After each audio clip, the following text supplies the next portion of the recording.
Hai semuanya, ini Harry Hoffman. Hari ini adalah minggu pertama, hari ketiga, dan kita akan membahas teologi dan member care. Teologi dan member care. Lihatlah Paulus, ada dua sisi Paulus, dua sisi mata uang. Dan hari ini saya ingin menyoroti hal ini dan memberi Anda sedikit gambaran tentang dua sisi mata uang tersebut. Dua sisi Paulus, Anda memiliki satu sisi Paulus. Dan dikatakan dalam 2 Korintus 11, saya pernah di penjara, saya pernah dicambuk, saya pernah menghadapi kematian, saya menerima 40 cambukan, dikurangi satu, saya dipukuli. Dengan tongkat, saya dilempari batu. 3 kali saya pernah mengalami kecelakaan kapal. Saya menghabiskan siang dan malam di laut lepas. Kecelakaan kapal itu bukan kapal pesiar, itu benar-benar kecelakaan kapal di laut lepas. Saya terus-menerus berpindah tempat. Komunitas internasional benar-benar dapat mengidentifikasi hal itu, terus-menerus berpindah tempat. Saya pernah berada dalam bahaya dari sungai, dalam bahaya dari bandit, dalam bahaya dari sesama orang Yahudi, dari orang bukan Yahudi, di kota, di pedesaan, dalam bahaya di laut, dari orang-orang percaya palsu, dari orang-orang percaya palsu dalam bahaya. Sebagian dari kita mungkin juga tahu itu. Saya telah bekerja keras dan berjerih payah dan seringkali tidak tidur. Dan saya pernah kelaparan dan kehausan, tidak makan. Saya pernah kedinginan dan telanjang. Selain semua itu, setiap hari saya menghadapi tekanan karena kepedulian saya terhadap semua gereja. Jadi, itulah gambaran yang biasanya saya mulai dalam pelatihan member care saya. Dan kemudian saya bertanya kepada para siswa, apakah kalian masih ingin menjadi misionaris? Apakah kalian masih ingin pergi ke luar negeri? Dan biasanya saya mendapat senyuman dan orang-orang berkata, "Oh, tunggu sebentar, kami tidak menyangka hidup akan sesulit itu." Tapi itulah kisah Paulus, bukan? Dalam selebaran, saya telah mencantumkan beberapa aspek lain dari ketangguhan Paulus, yaitu dia membutuhkan Tuhan dan bukan orang lain. Itulah gambaran yang digambarkan dalam beberapa tulisannya. Saya membutuhkan Tuhan dan bukan orang lain. Tuhan cukup bagi saya. Dan di masa lalu dan masih banyak gereja di seluruh dunia saat ini, mereka mengirimkan misionaris. Anda memiliki Tuhan, Tuhan cukup. Dan ya, itu seperti salib, Anda tahu seperti salib, Tuhan cukup. Tapi kita juga membutuhkan gambaran horizontal, dan itulah gambaran kedua Paulus yang biasanya tidak terlalu disorot. Dan seperti yang Anda lihat pada selebaran, Paulus menyebutkan setidaknya 75 orang yang merupakan bagian dari jaringan pendukungnya. Dan hanya ada Lukas, seorang dokter yang merupakan seorang profesional. Rupanya saya tidak tahu apa yang dilakukan orang lain. Mereka disebutkan namanya atau disebutkan sebagai sebuah rumah tangga yang mencakup beberapa orang. Tetapi entah bagaimana hanya satu orang profesional yang disebutkan. Jadi itu juga merupakan pesan kepada komunitas member care bahwa kita nggak hanya membutuhkan para profesional, tetapi kita juga membutuhkan orang lain.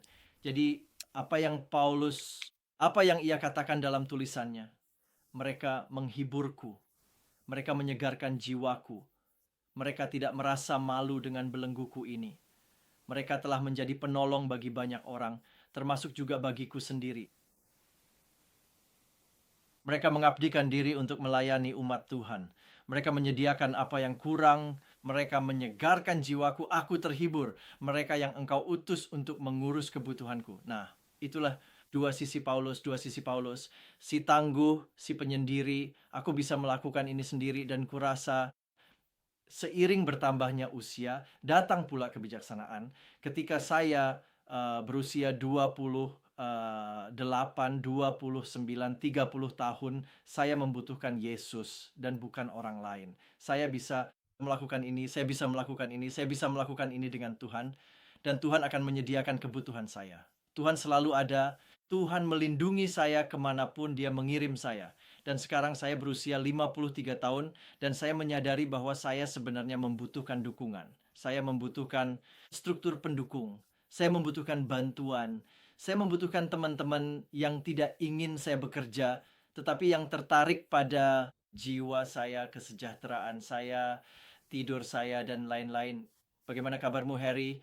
Dan kemudian mereka tetap di sana dan mendengarkan bagaimana keadaan saya. Mereka ingin tahu lebih banyak. Saya memiliki orang-orang ini dalam jaringan saya, dan begitu juga Paulus. Jadi ketika kita melihat tulisan Paulus, penting bagi kita untuk melihat dua sisi mata uang itu. Orang yang tangguh dan juga orang yang menerima perhatian, yang menghargai perhatian, yang membutuhkan perhatian, yang menginginkan perhatian. Dan itu adalah pesan besar yang berbicara tentang member care dalam Alkitab. Ada 59 ayat dalam Alkitab yang berfokus pada satu sama lain. Jika satu bagian menderita, semua bagian menderita. Jika satu bagian dihormati, semua orang bersukacita. Itu adalah kepedulian dalam kitab suci untuk menempatkannya sebagai catatan sampingan. Kita tidak menekankan hal itu. Bersukacita dan merayakan keberhasilan kita, biasanya kita fokus pada member care, biasanya kita menekankan aspek perawatan orang sakit, mereka yang membutuhkan penyembuhan, tetapi kita tidak menekankan, mari kita rayakan bersama, Anda telah berada di sana selama 20 tahun, mari kita adakan pesta, Anda membesarkan anak-anak dari budaya ketiga, dilakukan, bagus sekali, mari kita adakan pesta, yang dari memulai pelayanan, bagus sekali, mari kita adakan pesta. Bagaimanapun cara Anda mengadakan pesta, tetapi rayakan dan hormati mereka yang pantas dihormati, itu juga bagian dari member care dan itu Alkitabiah. Itu Alkitabiah. Jadi saya ingin mendorong Anda untuk melakukan itu juga. Kemudian ada gambaran gembala dan domba. Jika Anda menghubungkan gambaran gembala ini dengan gereja asal Anda atau gereja pengutus, maka Anda sebagai misionaris, Anda tinggal di luar negeri dan berada di sana selama 10 tahun, 15 tahun, Anda kehilangan hubungan dengan gereja asal Anda, maka Anda menjadi misionaris yang terlupakan, misionaris yang hilang, dan kemudian mungkin gereja membangun gedung baru atau mereka pindah atau kepemimpinan berubah, dan kami punya misionaris di suatu tempat, mereka pergi selama 10 tahun. Mari kita lupakan mereka dan mari kita kurangi dukungan, serta mari kita investasikan pada bangunan baru atau pelayanan baru yang dimulai dengan orang-orang yang benar-benar hadir di sana setiap minggu. Para misionaris mudah dilupakan dan itu adalah tanggung jawab gereja untuk merawat domba yang hilang.